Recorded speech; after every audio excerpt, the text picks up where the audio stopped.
Hi guys, welcome back to the Mortgages AF podcast, and today we are bringing you our Minisode. So we're going to talk about the mortgage market this week and what's been going on, and maybe give you a couple of examples of products and product rates that are out there. As usual, we're not going to tell you the lenders because we don't want you to just think every product applies to you and go out and try and find them. So what we're going to do is we'll give you an overhead of the type of product rates that are out there, but they might not be suitable for your situation, and they might not be the right answer for you. So always consult a mortgage broker before going ahead with anything like this. I'm joined by Stuart again. How you doing, Stuart? I'm good. Yourself? Yeah, not too bad, not too bad at all.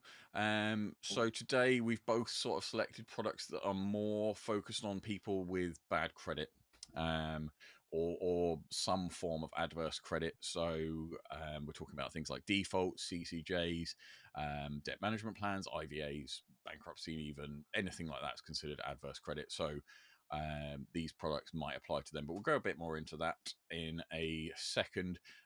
Stuart, how are you finding the mortgage market this week? A bit quiet.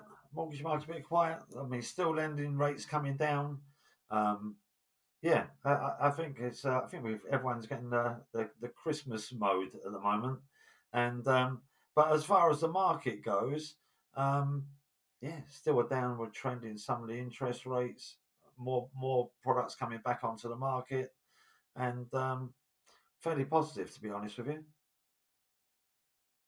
Cool. Yeah, I would agree. I think, yeah, the downturn at the moment in people buying properties is very normal this time of year anyway. So a lot of people will hold off till after Christmas. So that's perfectly normal. And it's good to see that we are still receiving those emails almost daily saying lenders are reducing rates again and again and again.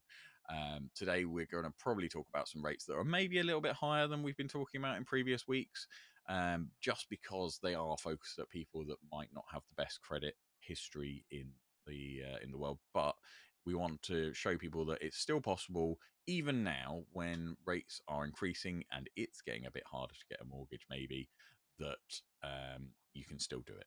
That's the main thing. I'll go first. Is that all right? I think I Yeah, good. usually let you go first. Do I get you? No, I think I always go first. I think I like to hog the I'm limelight. easy. You know that. Right. So the product that I am going to talk about today is for very light adverse. So we're talking about very minor problems. So you've had a blip maybe, but it wasn't necessarily your fault, or there was a reason for it. So say there was a life event or something happened. That is what the lenders are going to be looking for. Why did your default happen? So the rate's actually very good considering it. They will accept a default that's over 3 years old and satisfied as long as you've got a reasonable explanation of why it happened. So the rate is 5.29%, which I think sure, you'll probably agree that that's really good at the moment anyway. But That's excellent.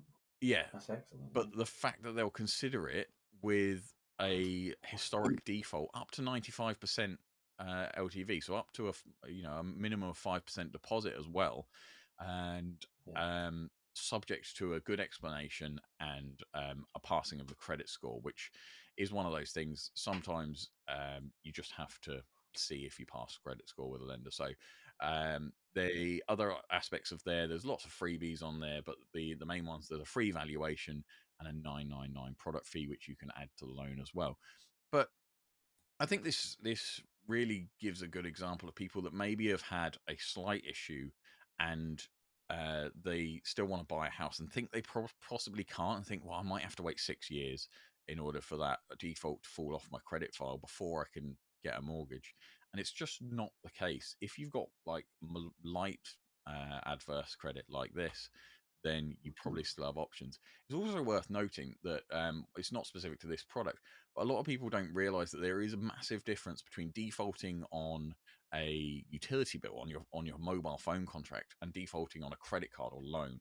Like they're not viewed equal. Well, at least not necessarily with everyone.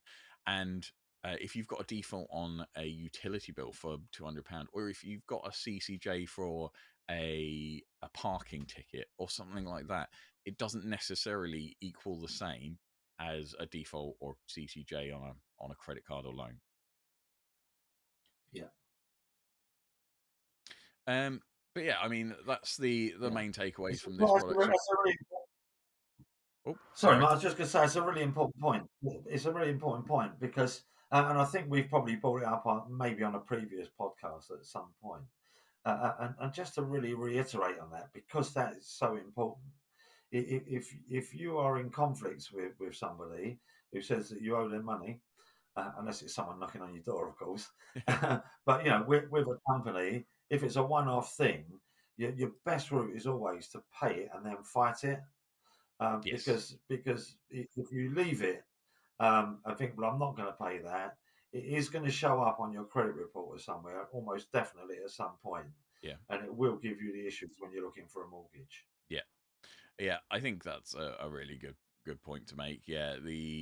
Say if it's for, especially right, if it's for 50 quid, we see it quite a lot. It's for 50 quid or Yeah, 100 quid. Your best bet is probably, I mean, probably seek advice from a specialist, not from us, because yeah, debts is not necessarily our forte. But um, the, the from a mortgage perspective, having that CCJ on there or default on there is going to be worse than paying it immediately and then fighting it afterwards, because then you're never going to get the default or CCJ in the first place. correct. Yeah, It's also worth noting that I believe it's the case, certainly has been the case historically, that if you pay a CCJ immediately when you get it, it doesn't go onto your credit file. So well, I think there's a time limit of 30 days there. But again, always seek advice from the person from a person that is in the field you're looking for. So if you need debt advice, speak to a debt management advisor. They will give you the right advice. yeah, There are lots of charities as well, so you don't always have to pay for that as well. So there's lots of charities that will give you the advice on that kind of thing.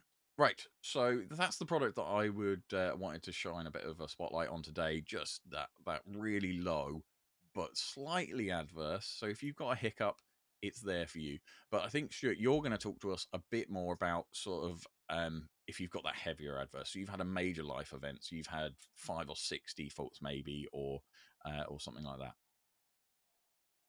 yeah, yeah. I suppose mine's the other end of the spectrum. It is that yeah, you're probably in a bit more debt with companies, or it may have even gone to a case that you've maybe been bankrupt or made bankrupt, or maybe even a debt management plan in place, and everyone's initial thought, who's not working in our industry probably would be that you can't get a mortgage maybe for 5 or 6 years, or longer maybe, because that's people's perception. Um, but in fact, that's not the case.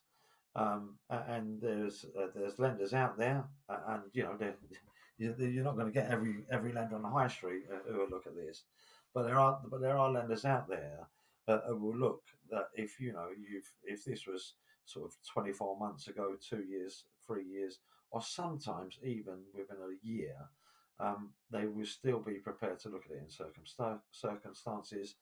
Um, there will obviously be a difference in the loan to value.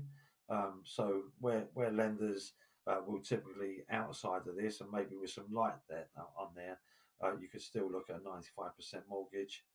A lot of these, you're probably going to need a minimum of 15% deposit, and some of them might be 25%. But there are avenues for people that if you have had some debt issues that have gone further down the line and turned into debt management plans, or maybe even CCJs, as long as you've had a period of more than 12 months on there are companies who will look at you. The other thing with it as well, obviously, is it isn't going to be at high street rates. And some of these, when you're looking at people with debt management plans or bankruptcies, the rate's probably going to start around in the high 7%, Mm. and maybe a bit above that. But there are options there for people to look at. Yeah. So just something to touch on there that you said about the 7%. So that's what the rates are currently. Obviously, 6 months Yeah, ago they probably would have been 4, 3.5%. But that was when rates were 2% for everyone else. So they're going to be slightly higher is the main point than whatever the interest rates are for the mainstream high street lenders. Yeah. And these are rates we're looking at like today. So the rate that I'm talking about there is 7.95. That's where it is today. Yeah. And rates can rise and they can drop, and they have historically been dropping over the last few weeks. So yeah, you need to really talk to a mortgage advisor to get an up to date rate of what you can do. Yeah, I think that's the main takeaway. I mean, we say it pretty much every episode. Go speak to an advisor. It doesn't have to be us, but go speak to someone. The main thing is if you've got adverse credit like this, that you're probably going to be wanting to get an expert to look at your case, and I think that's probably the main takeaway you should have from this episode. Well, the main takeaway should be it's not impossible if you've got defaults or CCJs or DMPs, like you said, and IVAs and all sorts. Then it's not impossible. Speak to an advisor and check out your options. But yeah, you should be prepared for the fact that you're probably going to pay a higher interest rate most of the time, unless it's very light, like what we were talking about before, where you've defaulted on a parking ticket, CCJ on a parking ticket, or something like that. Brilliant. Did you have anything else you wanted to add on that? I think we've covered off quite a lot. I'm trying to keep these episodes short, so I think we've covered off a lot in a little space of time. I think we probably just kept it at the right level on there without getting into too much depth. And if people want to know more in-depth information, give us a call, drop us a line, because it could get too deep and too technical for what we're looking to do today, I think. Yeah, I think you're right. I think it might be worth us doing a whole episode on this at some point, because there's a lot to cover. But just to give you a small overhead view on it from for today, I think we've done quite well there.